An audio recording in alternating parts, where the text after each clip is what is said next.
Hola. Hi. I don't know how it is for you, but I sometimes have the feeling that us artists and creative entrepreneurs get too precious about our work.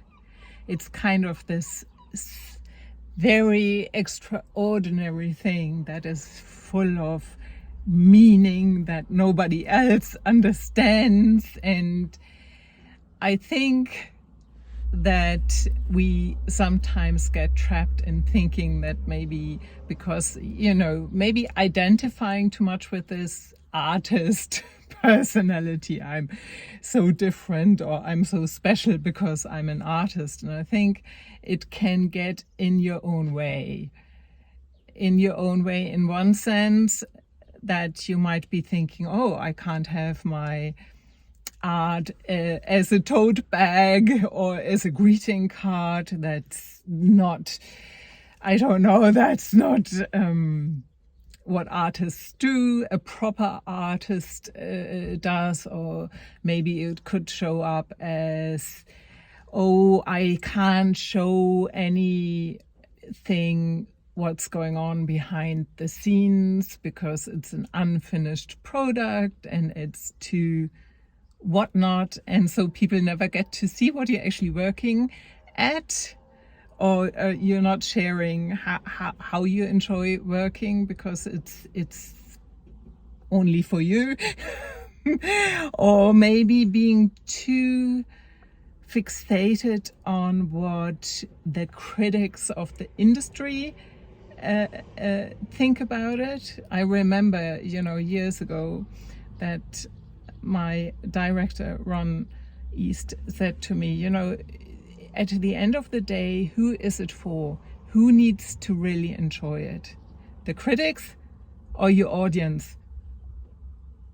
And so I find there are many, what I enjoy, many pieces of beautiful work, things like what you might call, in quotes, stupid rom-coms. I personally totally love, that lift me up, pieces of artwork that might be debunked by critics but that are very beloved by large audiences.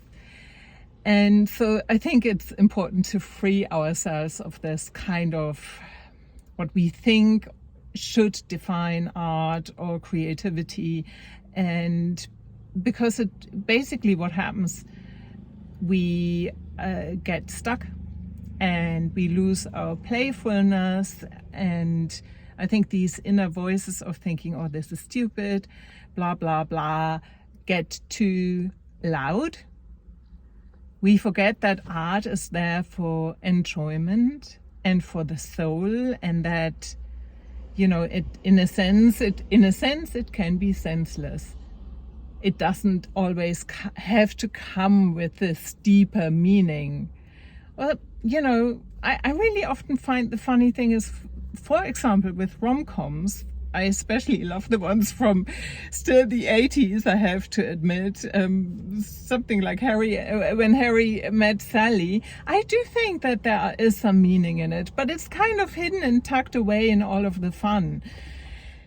And so freeing yourself of this specialness, and that it has to be this acclaimed special piece of art that at the end of the day nobody understands, can be a great thing. And to say, just do it because you want to do it, and more importantly, share it, that you can find your audience, and be courageous enough to see what people respond to the most. Have it a two-way street, instead of just, here's the artist, I'm doing whatever I want to, and I don't see what connects. I think the other extreme is, which is also not good, which I find far too commercialized, is where you're only looking what people might like and you're only doing this.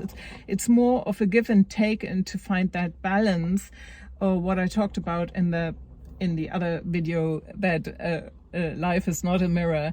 It's like this, having you're impacted by your environment, it does something to you, and you create something. And so it's a give and take. It's projecting something out and then seeing what comes back. But I think those two things need to be in balance. What's the point of a great gallery? When I remember in Cornwall, there's a beautiful gallery, but nobody ever goes in there. You know, what's the point in that when art becomes so elitist in a way that it doesn't resonate with anyone anymore? So forget about the meaning for a minute and forget about the thing of being special, but concentrate on, you know, doing what you're doing, and don't do it hiding away. Share it, and with the danger that some people might not respond, but they might respond to certain pieces, and then maybe you do more of those if that is what you enjoy. And just don't be so precious about it, and let's not take ourselves too seriously, because when you take yourself too seriously, I can guarantee you all the fun is literally out of the window. So that's been me for today. Are you thinking you're this very special artist that no one understands? Do you get trapped in that sometimes? I would love to hear. This is Anja Kersten, working with hiding artists and creative entrepreneurs. Take good care and don't forget to have some fun. Bye bye.